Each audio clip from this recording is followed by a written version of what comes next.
high again. I want to back up, not much, not very far right here. As far as the collateral arteries, right after collateral arteries, I have a definition of the word vasomotion. But before I do that, I want to talk to you about the function of the capillaries. I kind of alluded to it earlier about vasoconstriction, vasodilation, and the function of that right there is to maintain tissue perfusion. Well, you can't maintain tissue perfusion, bathing the cells of the body right there, without the function of the capillaries. So tissue perfusion is going to result in the blood flow through the capillaries. So keep that in mind, all right? Tissue perfusion is the bathing of the cells throughout the body, and that function of that bathing is the result of the structure of the capillaries. Most of them are going to be continuous. We'll cover that here shortly, okay? So I just wanted to mention that right there. Now, vasomotion, changing the blood flow through the caps. Changing of the blood flow through the caps. Now, I already told you that the capillary the function, what regulates vasomotion, I'll get that here in a few seconds. The function, or what regulates vasomotion, is the precap sphincters. Why do we have precap sphincters? Because we don't have enough blood to fill all the capillaries at one time. So only about 1/6 of the capillary precap sphincters are open. The others are closed. So 5/6 of them are closed. And that's per minute. Then X seconds later, a few seconds later, then another one will open, then that one will close. So it's on and off, on and off, on and off. Now we'll talk about what regulates that a little bit later on.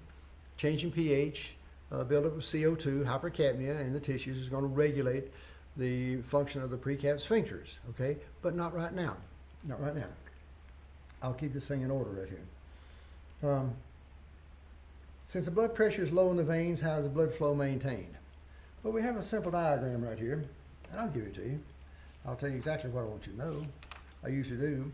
Figure 21.6 right here shows what regulates the blood flow in the veins itself. Since there's no pump, the pump is in the arterial side, of course, to pump the blood to the capillaries. Capillaries function is tissue perfusion, no big deal. Now, how does the blood get back to the heart? Well, it's going to have to be motion. It's going to have to be constriction. There's one-way valves in the blood, in the veins. One-way valves in the veins. So that's part of the answer right here. The presence of one-way valves in the veins and muscle contraction. Simple motion, simple body motion is going to constrict the blood flow in the veins. It allows it to push up, but not back down because of the presence of one-way valves. Let me show you that. Okay? Just for a few seconds. All right. If I don't say something, that's going to cut itself off and have something really, really short.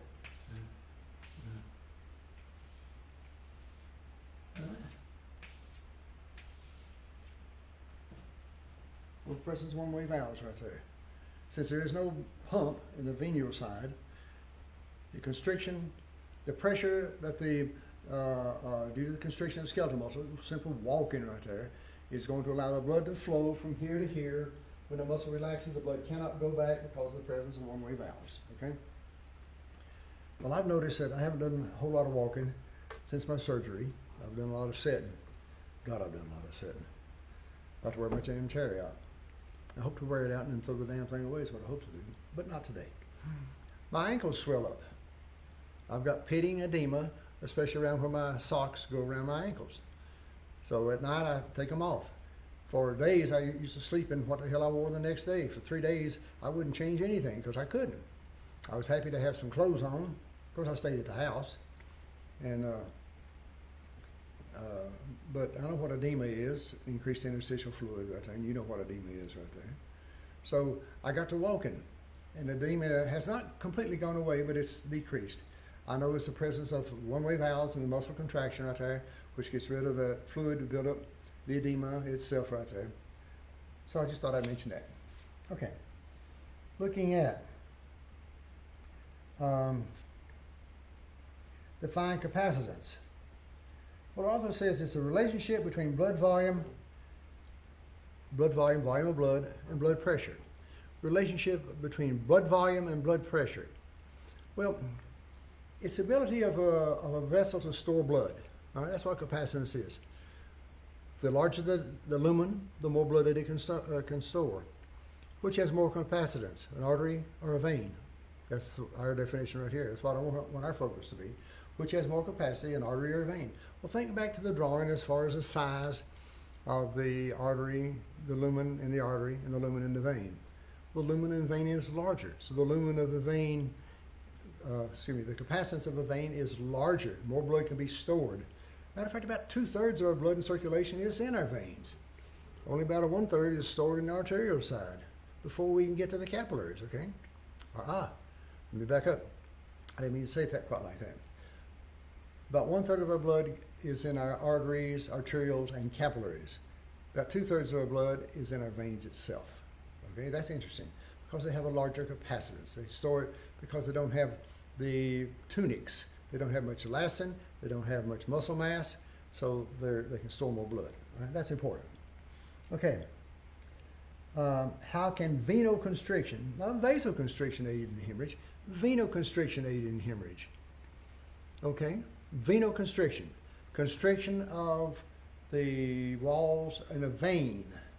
How can that aid in hemorrhage?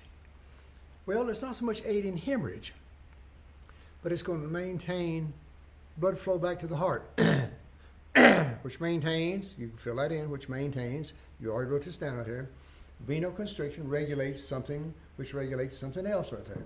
So venoconstriction aids in hemorrhage, which we're going to need more blood going to the tissues, especially the damaged tissues right there. Maybe we've got them closed off. Maybe we're not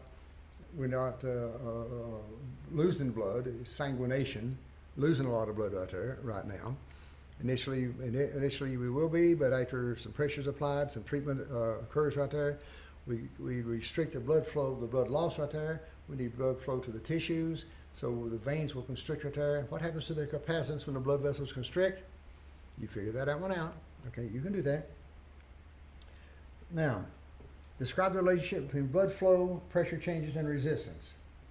There's a simple formula right here to the right of figure 21.7, 717, probably around 737, 740 in your book right there. Flow is directly proportional to pressure and proportional to resistance. This is all I want from you. I want you to write out what the letters stand for. Right? Again, I want to know. Describe the relationship between blood flow, F for blood flow right there, is proportional to pressure changes, the change in pressure that we have right there, the change in pressure over the change in resistance. As the blood flow goes up, the pressure goes up. As the pressure goes up, the blood flow goes up. What about the resistance? As the resistance goes up, the blood flow goes down. So it's directly proportional to the change in pressure, inversely proportional to the resistance. That's what I'll be looking for, those words. Okay? Now, there's 3 locations that affect cardiovascular pressure in an approximate range of these areas right here, okay? Now what I want to do, I want us to turn over a couple pages right here. I want to take a look at figure 21-10. Figure 21-10. My 720 or 740, somewhere there. Okay? Figure 21-10. All right. What I want to look at is the diagrams on the right-hand side. Table 21 right here, table 21-1 right here, has opposite of figure 21-10. That's where our focus is going to be. Now, we have vessel diameter listed in the first one. We'll talk about this a little bit later on. Vessel diameter.